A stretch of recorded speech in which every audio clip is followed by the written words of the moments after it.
But then the cervical vaccine, I think you have to take before 18 years. You cannot take it after 18 years of age, or how effective it is if you take after 18? So the logic behind cervical cancer vaccine is that you take it before you have a chance to contract the HPV. Okay.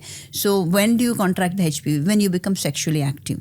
So ideally speaking, there is no age as such. You're looking at by 13 to 15 is when the girls are, getting to the pubertal age where the idea of and the feelings of sex and attraction, all that starts happening. So before anything else is, done, you give the cervical vaccine, then they're protected. Not totally from cervical cancer.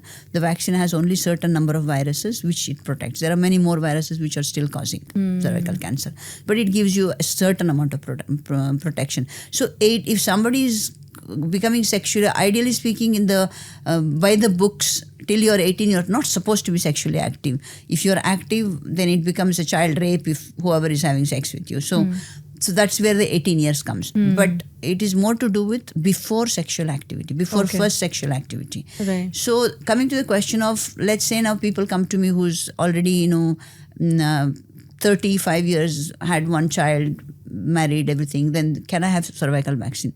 You can have the cervical vaccine. There is no harm in having the cervical vaccine. But you might have already contacted the HPV and you already have it within you. Or you might have contacted the HPV and you have already probably got rid of it. In both the cases, the vaccine is not going to be of any use to you because the body has either done the job or it's kept the infection. So no point giving a vaccine to prevent it. However, as I said, it does not cover for all the vaccine, all the viruses. So there are some viruses you may not have been exposed still. So the benefit is doubtful. So better to take it. Yeah, you can take it. The better to take it question comes when who's paying for it. Yeah, okay. Very important. Right? Okay, so that there comes yes. If it was a free vaccine, I would say take it.